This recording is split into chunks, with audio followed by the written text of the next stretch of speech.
Bonjour et bienvenue dans l'Écharpe 2026, le podcast qui donne la parole aux acteurs des prochaines élections municipales en pays catalan. Vous allez découvrir ou redécouvrir les maires, les candidats qui se présentent dans vos communes, autour de chez vous, simplement, sans attaque, en toute impartialité. Qui sont-ils? Quel est leur programme? C'est ce qui nous intéresse ici. Aujourd'hui, j'ai le plaisir de recevoir Olivier Sanyari, candidat à Mias avec sa liste Agir et s'engager ensemble. Bonjour Olivier. Bonjour. Et merci d'être avec nous sur Avec l'Écharpe plaisir. 2026. Première question, pourquoi Mias? Qu'est-ce qui vous rattache à cette commune? Alors Mias, je suis né à Perpignan, comme beaucoup, mais je suis originaire de Mias. Ma famille a l'activité d'exploitant agricole est installée à Mias depuis plusieurs générations. Et j'ai fait moi-même jeunesse à Mias jusqu'à l'âge de 22 ans, où le service militaire m'a rattrapé, bien entendu. Et cette période de jeunesse, eh bien, j'ai participé déjà et j'ai œuvré au sein d'associations. Et à l'époque, c'était le comité des fêtes et le comité de la Saint-Jean. Voilà, et j'ai déjà œuvré pour le bien de la commune. À Mias, si on vous demandait quel endroit je dois voir, c'est quel endroit vous montreriez en tout premier? Alors, il y en a plusieurs, mais regroupés sur un item, le patrimoine, Ouais. patrimoine historique.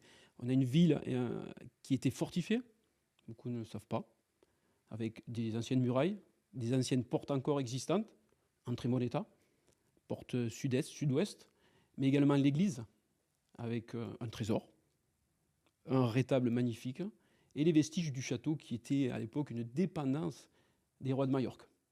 Et il ne faut pas oublier un fleuron de la commune, le piton de Force-Aréal, qui culmine à 510 mètres, d'où on peut observer une grande partie du département, que ce soit du littoral aux Pyrénées, avec une vue sublime sur le Canigou. Et je précise aujourd'hui que Force-Aréal fait partie du périmètre de Canigou Grand Site, comme porte des balcons nord. C'est un patrimoine fabuleux. Olivier Sanyari, au-delà de son engagement politique, qui est-il?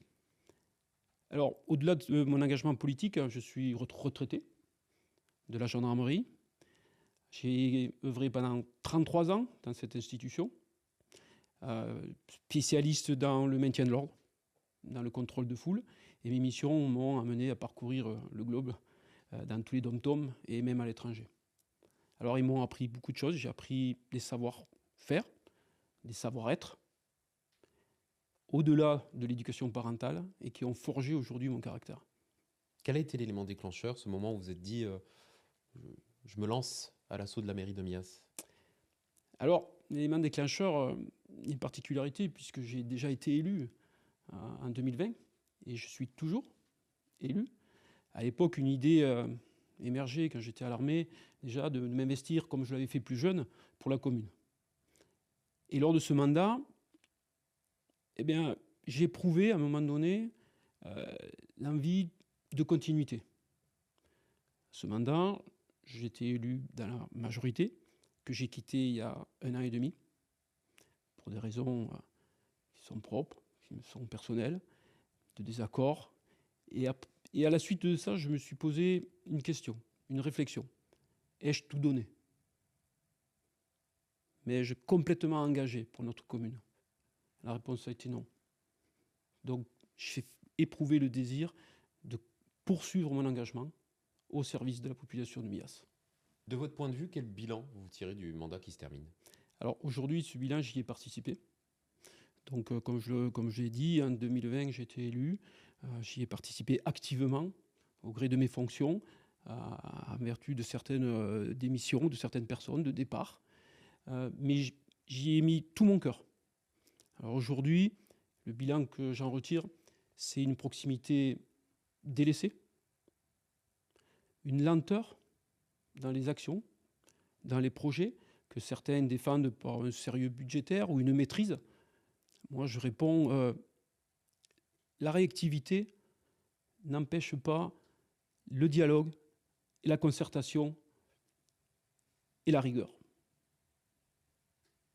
On va parler à présent de votre projet, de votre programme. Si vous êtes élu les 15 et 22 mars prochains, quelles sont les grandes lignes de votre projet? Quelles sont les priorités également pour la ville de Mias? Il y en a.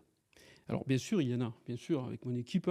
Alors je ne vais pas parler de tout le programme, bien sûr, aujourd'hui, mais comme je l'ai dit tout à l'heure, il faut une proximité retrouvée. Il faut aller au-devant des Miassois. Il faut aller à leur écoute. Il faut aller dans les quartiers et ne pas rester dans le bureau. Aujourd'hui, il faut donner la parole aux habitants par cette proximité. Et elle est indispensable. Ensuite, une sécurité et une salubrité.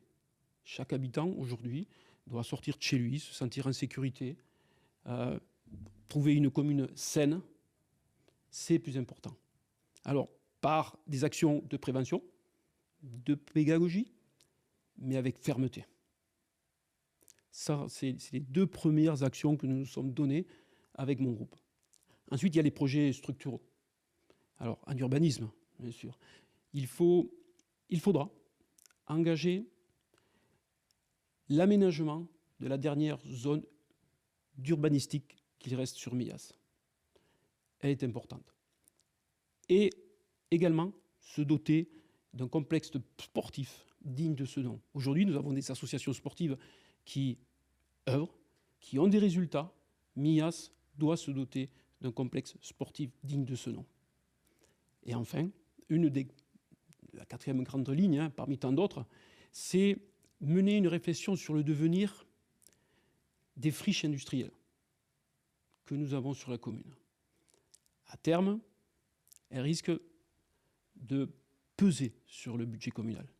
Donc, nous devons rapidement prendre en compte ces problématiques et mener sur une réflexion sur leur devenir. On va se projeter à présent. Vous êtes élu, vous arrivez en fin de mandat. Quel est le changement le plus visible pour les habitants de Millas? Alors, pour nous, avec notre équipe, on s'est donné 2 objectifs. C'est, comme je l'ai dit tout à l'heure, cette proximité retrouvée, assumée.